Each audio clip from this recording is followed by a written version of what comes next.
And there's been a lot of loose talk about Trump's tariff plans.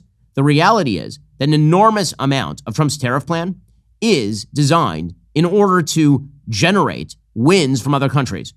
You threaten to tariff a country in order to have them lower their own trade barriers against the United States, for example. Trump did that with Canada.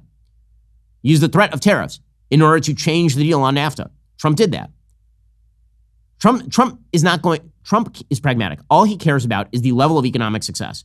What that means is that he's not going to heedlessly run directly into the teeth of a tariff-driven inflation. He's instead going to use the threat of tariffs in order to cudgel America's geopolitical opponents into submission, which is exactly what he should do. Apparently, Trump has told allies he wants his former U.S. Trade Representative Robert Lighthizer as the administration's trade czar, according to people familiar with the matter. Lighthizer is a key advisor to Trump and helped implement his tariff policies during his first term in office. Now, Trump wants him to be a czar, which would likely give Lighthizer oversight of trade policy across the administration.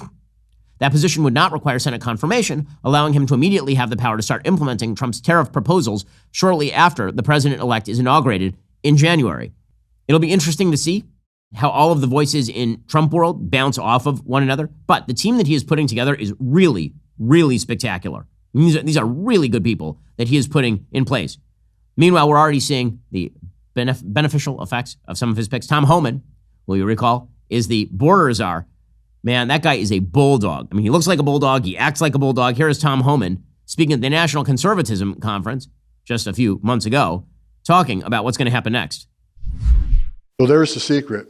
That's why Tom Homan's pissed off, because we had this locked down. And I tell you what, Washington Post can do all the stories they want me about. Tom Homan's deport people is really good at it. They ain't seen shit yet. Wait till 2025. By the way, if he deports 1 million illegal immigrants at the very beginning, which will be largely focused, again, on criminal illegal immigrants, as well as new illegal immigrants who've crossed during the Biden administration, that's going to show an awful lot of skin in the game and good faith by Trump toward the American people. Meanwhile, Democrats are in a state of absolute disarray. Joe Biden and Kamala Harris are not getting along. Plus, Joe Biden is in a state of complete mental deterioration. Yesterday, Joe Biden was asked about whether there would be a hostage deal between Hamas and Israel. Listen to this doddering old fool be completely unable to even respond. President Biden, do you think that you can get a hostage deal by the end of your term? You think you can get hit in the head by a camera behind you? All right. What? Thank you all. What in the world? What? Like, is it, what?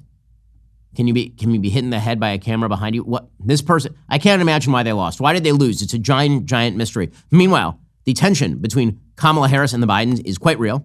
Yesterday, there was an event at which Kamala Harris and the Bidens were present. Look at the way that Jill Biden responds to the presence of Kamala Harris, who shoved her husband aside. It is quite delicious. You can see Kamala Harris is going to sit next to Jill Biden. Jill Biden does not even move. Does not get up to shake her hand. Does not respond to her presence. Just stares directly forward.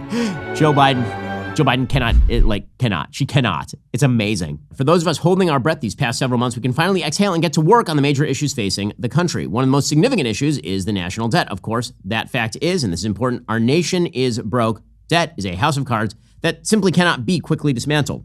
For as long as the economy sits on top of that house of cards, the strategy remains the same. You need to diversify your savings. That's exactly why I buy gold from Birch Gold. Look, there's so many things out there that are completely out of our control. That's precisely why you want a safe haven for your savings. Birch Gold Group, my gold company, will help you convert an IRA or 401k into an IRA in physical gold. Here's the best part. It doesn't cost you a penny out of pocket. Remember, it only takes the removal of one card for this whole house of cards to fall. So protect your savings with gold. Text BEN to 989898. Get your free information kit right now through Black Friday. You'll receive a free 1-ounce Silver Eagle for every $5,000 purchased. As the exclusive gold partner of the Daily Wire for the past 8 years, you can trust Birch Gold as I do to help you protect your savings. Text BEN to 989898 today. Again, text BEN to 989898 to get started. Meanwhile, Peter Doocy asked Karine Jean-Pierre if there's any awkwardness between Joe Biden and Kamala Harris, considering the fact that Joe Biden is the happiest man in the world that Kamala Harris lost. Here is Karine Jean-Pierre, soon to be the ex-press secretary. We know that today, a week after the election, President Biden and Vice President Harris had a private lunch. How awkward was that? I don't even understand. Why would it be awkward? Because the president got Why would- squeezed out for why would her, you- and then she kept him at arm's length, and then she lost, and now she's back. Why would you characterize it as awkward? They have regular lunches. They meet and talk regularly. Why would So you there's call it no awkward? weirdness about the way that things have unfolded since Did you July see them? 21st. Did you see them together yesterday as well when they honored our veterans and were together? This is. Look, I'm not even going to take the premise of the question. What I will say is, the president and the vice president had lunch today. They've had lunch many times. They have. They communicate with each other regularly. They had an opportunity to discuss the last 70 days or so of this administration, how important it is to get things done for the American people. And that's their focus. That is genuinely their focus. Is it though? Is it really? By the way, this is an amazing story. So Al Sharpton, who is the king of racial grift, I mean, just the king of it. Apparently he pried $500,000 out of the Kamala Harris campaign just before giving her an interview on MSNBC. So you want to talk about journalistic integrity? You want to talk about objectivity?